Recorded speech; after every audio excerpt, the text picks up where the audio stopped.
हाय, hello, नमस्कार. स्वागत आहे तुमचं आणखीन एका नवीन चमचमीत रेसिपीमध्ये. नेहमी अंड्याचं कालवण किंवा अंड्याची चटणी खाऊन कंटाळा आला असेल तर असं कढई अंडा मसाला बनवून पहा. एक नंबर चवीचा होतो आणि जास्त साहित्य लागत नाही किंवा जास्त मेहनतसुद्धा नाही आहे. एकदम झटपट ही रेसिपी बनते.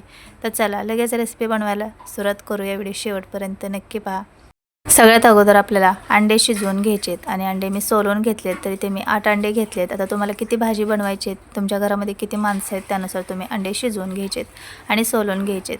तर इथे 2 मीडियम आकाराचे कांदे एकदम बारीक असं कापून घेतलेत. मूठभर कोथिंबीर घ्यायची, एक मोठा टमॅटो घेतला आहे आणि 9-10 लसूण पाकळ्या, थोडा अद्रकचा तुकडा घ्यायचा आहे. आपल्याला टमॅटो, हिरवी मिरची, लसूण, अद्रक याचं वाटण करायचं आहे. तर सगळ्यात अगोदर आपण टमॅटो बारीक करून टाकूया आणि या वाटणामध्ये पाणी वगैरे काही टाकायचं नाही आहे, कारण टमॅटोमुळे पाणी टाकण्याची गरज पडत नाही. मिश्रण व्यवस्थित बारीक होतं. तर एक मोठा टमॅटो आहे तो मी मिक्सरच्या भांड्यामध्ये कट करून टाकून घेते. आणि या भाजीमध्ये आपण खोबऱ्याचं वाटण वगैरे अजिबात करणार नाही. बऱ्याच जणांना खोबऱ्याच्या भाज्या आवडत नाही, त्यांनी ही भाजी कांदा टमॅटोपासून अशी बनवू शकतात. खूप छान एकदम चविष्ट बनते. अद्रक लसूण टाकून घेऊया. कोथिंबीर थोडीशी कट करून याच्यामध्ये टाकून घेतली आणि थोडीशी वरून टाकण्यासाठी ठेवली. 2 हिरव्या मिरच्या टाकून घेतले. तुम्हाला किती तिखट आवडतं त्यानुसार मिरची 1 किंवा 2 टाकू शकतात. आता मिश्रण आपण बारीक करून घेतले. लगेच फोडणी करून घेऊया. कढईमध्ये 2-2.5 पळी तेल टाकून घ्यायचं. त्यामध्ये बारीक चिरून घेतलेला कांदा टाकून घेऊया आणि थोडा वेळ कांदा आपण भाजून घेऊया. कांदा चांगला भाजून घ्यायचा आहे. कांदा जर कच्चा राहिला तर खाताना भाजीमध्ये करकर लागतो आणि भाजी म्हणावी तेवढी चविष्ट बनत नाही. त्यामुळे कांद्याचा कच्चेपणा कमी होईपर्यंत कांदा चांगला परतवून घ्यायचा आहे. तुम्ही हवं तर कांद्याची प्युरी करूनसुद्धा वापरू शकतात, पण मी ते एकदम बारीक असा कांदा कापून घेतला आहे. तुम्हाला जसं आवडेल तसं तुम्ही करू शकतात.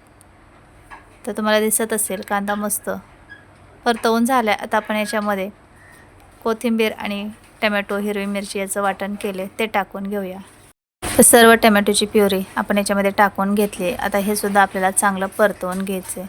तर मसाला जेवढा तुम्ही चांगला भाजणार आहे, भाजी तेवढीच एकदम भारी बनणार आहे. त्यामुळे अजिबात मसाला कच्चा राहू द्यायचा नाही आहे. तर इथे आपण जो टमॅटोचा मसाला बनवून घेतलेला त्याला तेल सुटेपर्यंत हा मसाला भाजून घ्यायचा आहे. तर थोड्या वेळ हा मसाला भाजला की याच्यामध्ये आपण सुके मसाले टाकूया. तर इथे काय काय मसाले घेतले ते पाहूया. तर 1 चमचा चटणी घेतली आहे. तुम्हाला किती तिखट आवडतं त्यानुसार चटणीचं प्रमाण कमी जास्त करू शकता. थोडीशी हळद घेतली. बाकीचे मसाले मी पाव चमचा सगळे घेतलेले आहेत. तर धना पावडर, लाल मिरची पावडर आणि गरम मसाला हे सर्व पाव चमचा घेतलेले आहेत. आता याच्यापैकी तुमच्याकडे दुसरे मसाले असतील ते वापरले तरी चालेल. मी ते लाल मिरची पावडर, धना पावडर, गरम मसाला वापरला. तुमच्याकडे किचन किंग मसाला असेल किंवा मटन मसाला असेल तो वापरला तरी चालेल. ह्याच्यामध्ये चवीनुसार मीठ टाकूया आणि हे सर्व चांगलं परतवून घेऊया. मसाला भाजत भाजत आपले सुके मसाले जे आपण त्याच्यामध्ये टाकलेत त्याच्यामुळे मसाल्याला छान कलर येईल आणि भाजीसुद्धा खूप छान दिसेल. तर हळूहळू मसाला आपला थोडासा ड्राय होत चालला आहे आणि कच्चेपणा कमी होतो आहे आणि छान भाजीला तेलसुद्धा सुटलेलं आहे. तर असाच मसाला आपल्याला भाजून घ्यायचा आहे. जेवढा मसाला चांगला भाजणार आहे तेवढीच भाजी आपली एकदम जबरदस्त बनणार आहे. आणि आपण याच्यामध्ये खोबऱ्याचं वाटण वगैरे न करता एकदम साध्या सिंपल पद्धतीने कांदा टमॅटोमध्ये ही अंड्याची भाजी बनवली आहे. एकदम मस्त चमचमीत झणझणीत बनते. तर नक्की तुम्हीसुद्धा एकदा ट्राय करा. जर तुम्हाला खोबऱ्याचं वाटणामधल्या भाज्या आवडत नसेल ना तर अशा पद्धतीने भाज्या करायच्या, एकच नंबर बनतात. तर मसाला चांगला भाजून झाला आहे. आता याच्यामध्ये मिक्सरच्या भांड्यात थोडासा मसाला राहिलेला आहे, त्यामध्ये मी पाणी टाकून घेतले 2-3 चमचे आणि ते विसळून याच्यामध्ये टाकून घेतले. आता परत हे सगळं चांगलं मिक्स करूया आणि हा मसाला 1 मिनिटभर चांगला शिजवून घेऊया. तर मस्त असा आपला इथे मसाला शिजवून तयार झाला आहे. आता आपण जे अंडे शिजवून घेतलेले, सोलून घेतलेले त्याला कट करून घ्यायचे. तर हे पाहू शकतात अशा पद्धतीने एकदम स्लाईसमध्ये मीडियम आकारामध्ये मी हे अंडे कट करून घेतलेत. तुम्हाला जसं हवं तसं तुम्ही अंडे कट करून घेऊ शकतात. एका अंड्याचे 2 भाग करू शकतात, अर्ध अंडं, किंवा 4 भाग करू शकतात, बारीक कट करू शकतात चौकोनी बॉक्स टाईपमध्ये. जसं तुम्हाला आवडेल तसं तुम्ही याच्यामध्ये अंडे कट करून टाकायचे. वरून बारीक चिरून घेतलेली कोथिंबीर टाकून घेतली आहे. आता हे सगळं चांगलं मिक्स करून घेऊया. तर अंडे टाकले आणि मसाल्यामध्ये मिक्स केल्यावरच किती भारी दिसते पाहू शकतात तुम्ही. आता हे सगळं चांगलं मिक्स करून घेऊया मसाल्यामध्ये.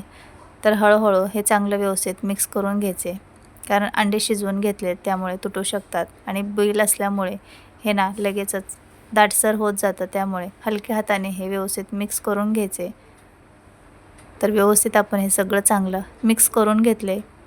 आता ज्यांना कोणाला एकदम सुकी भाजी बनवायची ना, त्यांनी अशा पद्धतीने ही भाजी बनवू शकतात. एकदम ड्राय अंडा मसाला आपला बनवून तयार होतो. आणि ज्यांना ग्रेव्ही टाईप बनवायची त्यांनी थोडंसं याच्यामध्ये पाणी टाकलं तरी चालू शकतं. आणि मी सुद्धा याच्यामध्ये थोडंसं पाणी टाकणार आहे, कारण मला एवढी सुकी भाजी नाही बनवायची, थोडीशी एकदम ग्रेव्ही टाईप बनवायची, त्यामुळे मी थोडंसं पाणी टाकून घेणार आहे. पण ज्यांना एकदम सुकी अंडा मसाला बनवायचा आहे त्यांनी असा नक्की ट्राय करा. आता याच्यामध्ये अगदी थोडंसं मी पाणी टाकून घेते, 3 ते 4 चमचे, जेणेकरून ही भाजी खाताना खूप सुकी वाटणार नाही. तर अशा पद्धतीने थोडंसं पाणी टाकून हे मिक्स करून घ्यायचे, कारण ही भाजी आपण बनवून ठेवली की नंतर थोडीशी दाटसर झाल्यासारखे वाटते. आपण मिक्स करताना याचा बिल आहे तो थोडासा बारीक होतो आणि मॅश झाल्यामुळे ह्याला थोडा दाटसरपणा येतो. त्यामुळे अगदी थोडंसं पाणी टाकून घेतले आणि मिक्स केले. आता 1 मिनिटभर आपण हे शिजवून घेऊया. तर पाहू शकतात मस्त आपला इथे अंडा मसाला बनवून तयार झाला आहे. वरून बारीक चिरून घेतलेली कोथिंबीर टाकायची. तुमच्याकडे कसुरी मेथी असेल ते टाकली तरी चालेल, आणखीनच डबल टेस्ट होईल भाजीची. तर आपला इथे झटपट कढाई अंडा मसाला बनवून तयार आहे, एकदम भन्नाट चवीचा. तर कशी वाटली तुम्हाला ही रेसिपी नक्की कमेंटमध्ये सांगा. आणि अशाच आणखीन नवनवीन रेसिपी पाहण्यासाठी चॅनलला सबस्क्राईब, लाईक, कमेंट, शेअर करा. तर एकदम परफेक्ट अशी आपली भाजी बनवून तयार झाली आहे. गॅस बंद करून घेतला आहे. आता ही भाजी प्लेटमध्ये काढून घेऊया. तर दिसायलाच ही भाजी एवढी भन्नाट दिसते आहे, चवीलासुद्धा तेवढीच एकदम चमचमीत झणझणीत झालेली आहे. तर तुम्ही अशी भाजी केव्हा बनवली नसेल तर नक्की एकदा बनवून पहा आणि कशी झालेली हे सांगायला कमेंटमध्ये विसरू नका. आणि चॅनलला सबस्क्राईब केल्यानंतर शेजारी असणाऱ्या बेल आयकॉनवर सुद्धा क्लिक करा. त्यामुळे काय होईल की तुम्हाला रोजच्या रोज व्हिडिओचं नोटिफिकेशन मिळेल आणि तुम्ही कोणतीच रेसिपी मिस करणार नाही. सबस्क्राईब करणं हे अगदी फ्री आहे, त्यामुळे चॅनलला प्लीज नक्की सबस्क्राईब करा. थोडी जरी रेसिपी आवडली असेल तर एक लाईक करायला विसरू नका. आपण भेटूया पुढच्या अशा साध्या सोप्या घरगुती साहित्यात तयार होणाऱ्या भन्नाट रेसिपीमध्ये.